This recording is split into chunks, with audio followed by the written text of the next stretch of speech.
Hello my dear students and welcome back to the channel.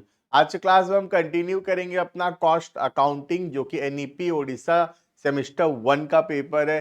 बाकी different universities के अंदर अलग अलग सेमेस्टर्स में दिया हुआ है। अगर तुम कहीं से भी बिलोंग करते हो ऑल ओवर इंडिया, हर जगह कॉस्ट अकाउंटिंग का सिलेबस बिल्कुल सेम है, तुम आराम से पढ़ाई शुरू कर सकते हो। पिछले वीडियोस के अंदर हम पढ़ रहे थे ओवरहेड का चैप्टर। हम ऑलरेडी मटेरियल, लेबर और बहुत सारे टॉपिक्स पढ़ चुके हैं। ओवरहेड भी हम शुरू कर दिए थे। ओवरहेड के अंदर हम पढ़ रहे थे reapportionment of service department cost to the production department. उसके अंदर 3 मेथड था रीअपोर्शनमेंट का। हम पहला मेथड ऑलरेडी पढ़ चुके हैं, डायरेक्ट रिडिस्ट्रीब्यूशन मेथड। आज हम सेकेंड मेथड पढ़ेंगे रीअपोर्शनमेंट करने का, और सेकेंड मेथड का नाम है स्टेप मेथड या फिर नॉन रेसिप्रोकल मेथड। क्लियर? जो पहला मेथड था वो एज्यूम करता था, जो हम पिछले वीडियोस में पढ़े थे, पहला मेथड ये एज्यूम करता था कि कोई भी सर्विस डिपार्टमेंट दूसरे सर्विस डिपार्टमेंट को सर्विसेज नहीं देता है। ठीक है, बट यहाँ पे ऐसा नहीं है। यहाँ पे अलग कॉन्सेप्ट है, देखना ध्यान से। यहाँ पे for example there are 2 production department A and B, and there are 3 service department X, Y and Z। ठीक है, पहला जो मेथड हम पढ़े थे वो ये एज्यूम करता था कि कोई भी सर्विस डिपार्टमेंट दूसरे सर्विस डिपार्टमेंट को सर्विसेज नहीं देता। सर्विस डिपार्टमेंट सिर्फ सर्विसेज देता है प्रोडक्शन डिपार्टमेंट को। इसीलिए मेथड नंबर 1 में हम सारा सर्विस डिपार्टमेंट के खर्चा को सिर्फ डिवाइड किए थे बिटवीन द प्रोडक्शन डिपार्टमेंट, है ना। सारा सर्विस डिपार्टमेंट के खर्चा को डिवाइड किए थे only between A and B. वो मेथड नंबर 1 था। ठीक है, अब मेथड नंबर 2 में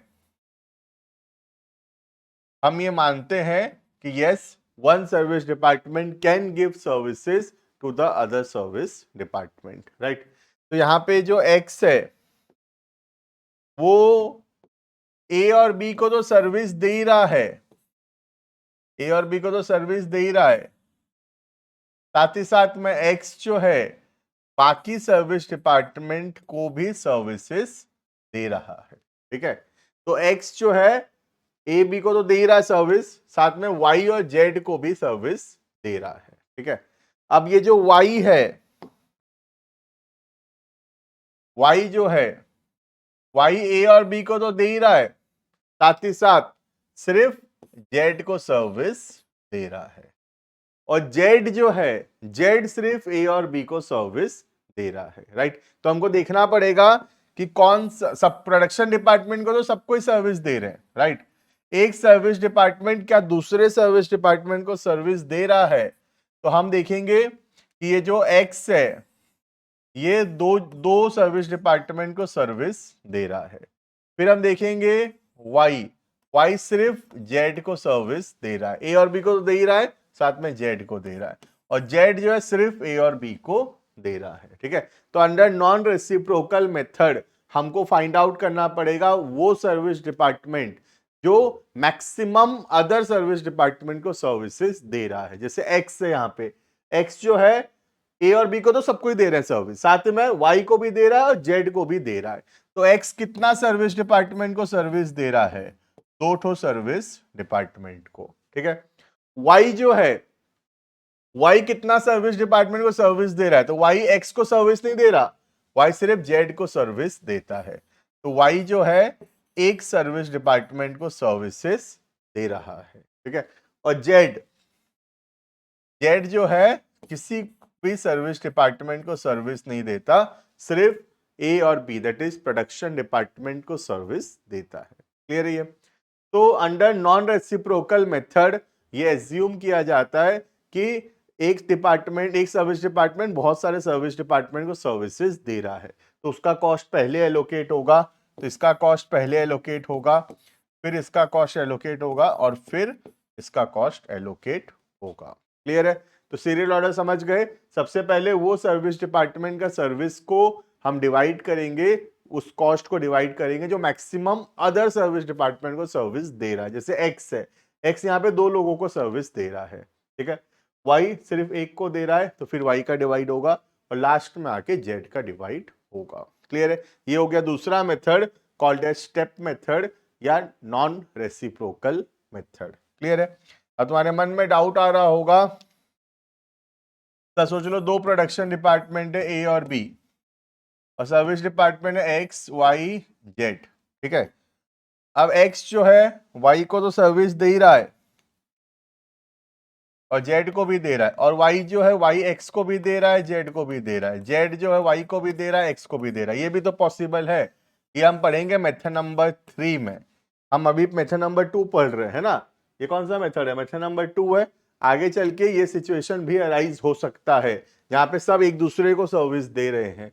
वो भी हम पढ़ेंगे कैसे सॉल्व होगा। वो हमारा नेक्स्ट वीडियो रहेगा, मेथड नंबर 3 का video, that is reciprocal service method. ठीक है, इसको क्या बोलते हैं? Reciprocal service method.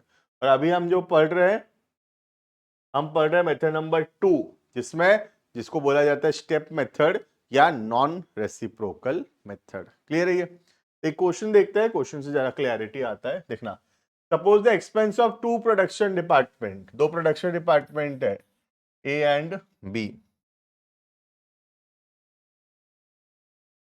And two service department X and Y. ठीक है, सबका खर्चा दिया, एक्स का, वाई का, ए का, बी का। ठीक है, अब एक्स जो है किसको किसको सर्विस दिया है, ध्यान देना।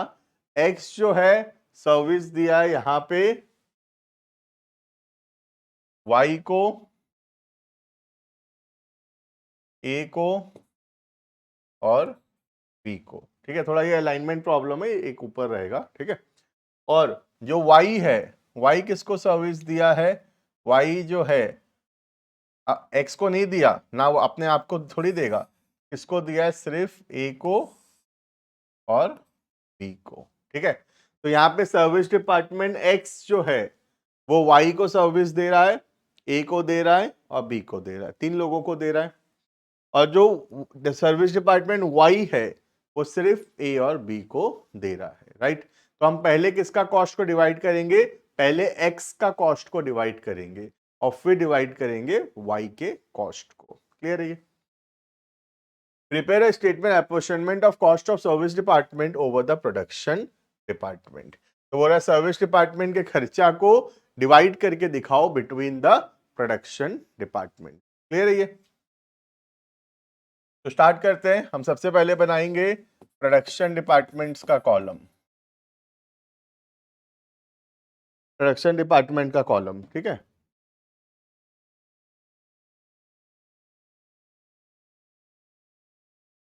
प्रोडक्शन डिपार्टमेंट का नाम क्या क्या है? A and B. और फिर बनाएंगे इधर सर्विस डिपार्टमेंट का कॉलम एक्स एंड वाई। ठीक है, और इधर आएगा पर्टिकुलर। क्लियर है? ये तो ये आ गया particulars, production department, service department. Production के अंदर ए बी, सर्विस के अंदर एक्स वाई। क्लियर है? ये तो स्टार्ट करते हैं। सबसे पहला कितना कितना कॉस्ट हुआ है? एक्स का कॉस्ट है 2 लाख, इसका है 1.5 लाख। तो एक्स का कॉस्ट लिखेंगे, एक्स का कॉस्ट है 2 lakhs, वाई का है 1.5 लाख, का 3 लाख और 3,20,000।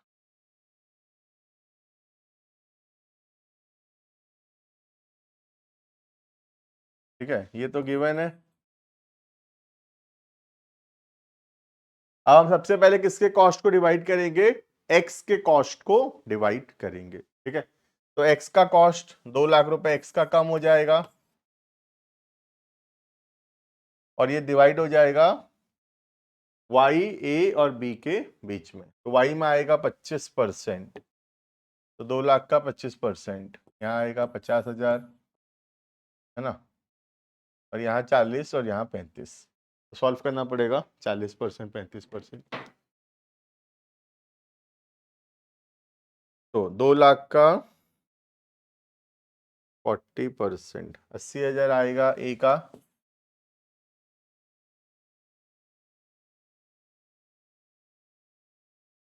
इसका आएगा 70,000। ठीक है, तो y का आया 50, ए का आया 80, बी का आया 70। 2 लाख को डिवाइड किए रेशियो में। क्लियर है ये? नेक्स्ट, उसके बाद आता है सर्विस डिपार्टमेंट वाई का खर्चा। नाउ वी कैन सी कि सर्विस डिपार्टमेंट वाई का खर्चा टोटल कितना है, 2 लाख। तो सर्विस डिपार्टमेंट वाई का खर्चा है 2 लाख, जो कि हम डिवाइड करेंगे सिर्फ ए और बी के बीच में, क्योंकि सर्विस डिपार्टमेंट वाई जो है एक्स को सर्विस नहीं दिया है। तो वाई का खर्चा है 2 लाख, राइट। तो ये 2 लाख को फिर डिवाइड करेंगे, टोटल वाई का खर्चा देखो 1.5 लाख पहले से था, जो कॉस्ट वाई इनकर किया था Y department, plus X department का जो शेयर हम डिवाइड किए कॉस्ट का, उसमें वाई का हिस्सा आया 50,000। तो वाई का टोटल हो गया 2 लाख। तो वाई का 2 लाख अब डिवाइड होगा वाई जिसको सर्विस दिया उनके बीच में। तो वाई किनको सर्विस दिया है, वाई सिर्फ सर्विस दिया है ए को एंड बी को। तो डिवाइड होगा 40-60 के रेशियो में। ठीक है, तो 40-60 में डिवाइड करेंगे 2 लाख को, एक्स के बीच में डिवाइड होगा नहीं, ये आएगा 80,000 और ये आएगा 1,20,000। क्लियर? तो अब आ जाएगा इससे टोटल कॉस्ट। तो सर्विस डिपार्टमेंट का कॉस्ट पूरा जीरो हो जाएगा, बिकॉज सर्विस डिपार्टमेंट का सारा खर्चा हम डिवाइड कर दिए, तो ये जीरो हो जाएगा। वाई भी सर्विस डिपार्टमेंट है, इसका कॉस्ट भी जीरो होगा। नाउ ए का कॉस्ट, ए का कॉस्ट आएगा 3 लाख और 80-80 4,60,000। वाई का कॉस्ट, सॉरी बी का कॉस्ट 320, 390, 510। तो ये हो गया कॉस्ट रीअपोर्शनमेंट। क्लियर है? तो ए का टोटल कॉस्ट, डिपार्टमेंट ए का प्रोडक्शन डिपार्टमेंट ए का कॉस्ट कितना हुआ, 3 लाख खुद का खर्चा था, एक्स डिपार्टमेंट के शेयर से आया 80,000 और वाई डिपार्टमेंट के शेयर से आया 80। तो टोटल आ गया यहाँ पे 4,60,000। सिमिलरली बी डिपार्टमेंट का 3,20,000 तो खुद का कॉस्ट था ही उनका, प्लस 70,000 रुपीज आया share in the x department cost और 1,20,000 का शेयर आया वाई डिपार्टमेंट के कॉस्ट से। तो टोटल कॉस्ट हो गया 5,10,000। राइट? तो ए और बी का मिला के टोटल कॉस्ट कितना हुआ, 4,60 और 5,10, 9,70,000 का टोटल कॉस्ट है। राइट? तो ये हुआ उसका बेसिस ऑफ डिवीजन। तो तुम क्वेश्चन में देख सकते हो टोटल कॉस्ट कितना था क्वेश्चन में। क्वेश्चन में भी टोटल कॉस्ट उतना ही होगा, 9,70,000 का। You can check the total cost in the question. 2 lakh plus 1,50,000, 350, 650, 970। तो टोटल कॉस्ट था 970 सारे डिपार्टमेंट का मिलाकर। ये डिवाइड हो गया है between department A and B. A का खर्चा है 460 का, बी का खर्चा है 510 का, टोटल हुआ 970। क्लियर है? तो इस मेथड को बोलते हैं स्टेप मेथड, या also called as non reciprocal method. Clear? अब इसको स्टेप मेथड क्यों बोलते हैं, ध्यान से देखना, इसको स्टेप मेथड क्यों बोलते हैं। ये एक स्टेप जैसा आर्क फॉर्म करता है, देखो, और डिपार्टमेंट होता तो और ऐसे आर्क फॉर्म करता। तो ये एक स्टेप जैसा दिखता है, एक लैडर जैसा दिखता है, इसीलिए इसका नाम हो गया स्टेप मेथड। ठीक है, ध्यान से दिखा ना, ये एक स्टेप फॉर्म कर रहा है, देखो, this forming a step, the step formed, hence the name of the method is step method। Clear है? तो स्टेप मेथड या नॉन रेसिप्रोकल मेथड इसका नाम हुआ। क्लियर? तो ये हो गया सेकेंड मेथड ऑफ रीअपोर्शनमेंट। एक और मेथड बचा हुआ है रीअपोर्शनमेंट करने का, वो होता है रेसिप्रोकल सर्विस मेथड, जो कि हम नेक्स्ट क्लास के अंदर पढ़ेंगे। क्लियर है ये? तो this is all about today. अच्छे से प्रैक्टिस करके आना सेकेंड मेथड के क्वेश्चंस को। हम नेक्स्ट क्लास में थर्ड मेथड पढ़ेंगे। Thank you and bye bye.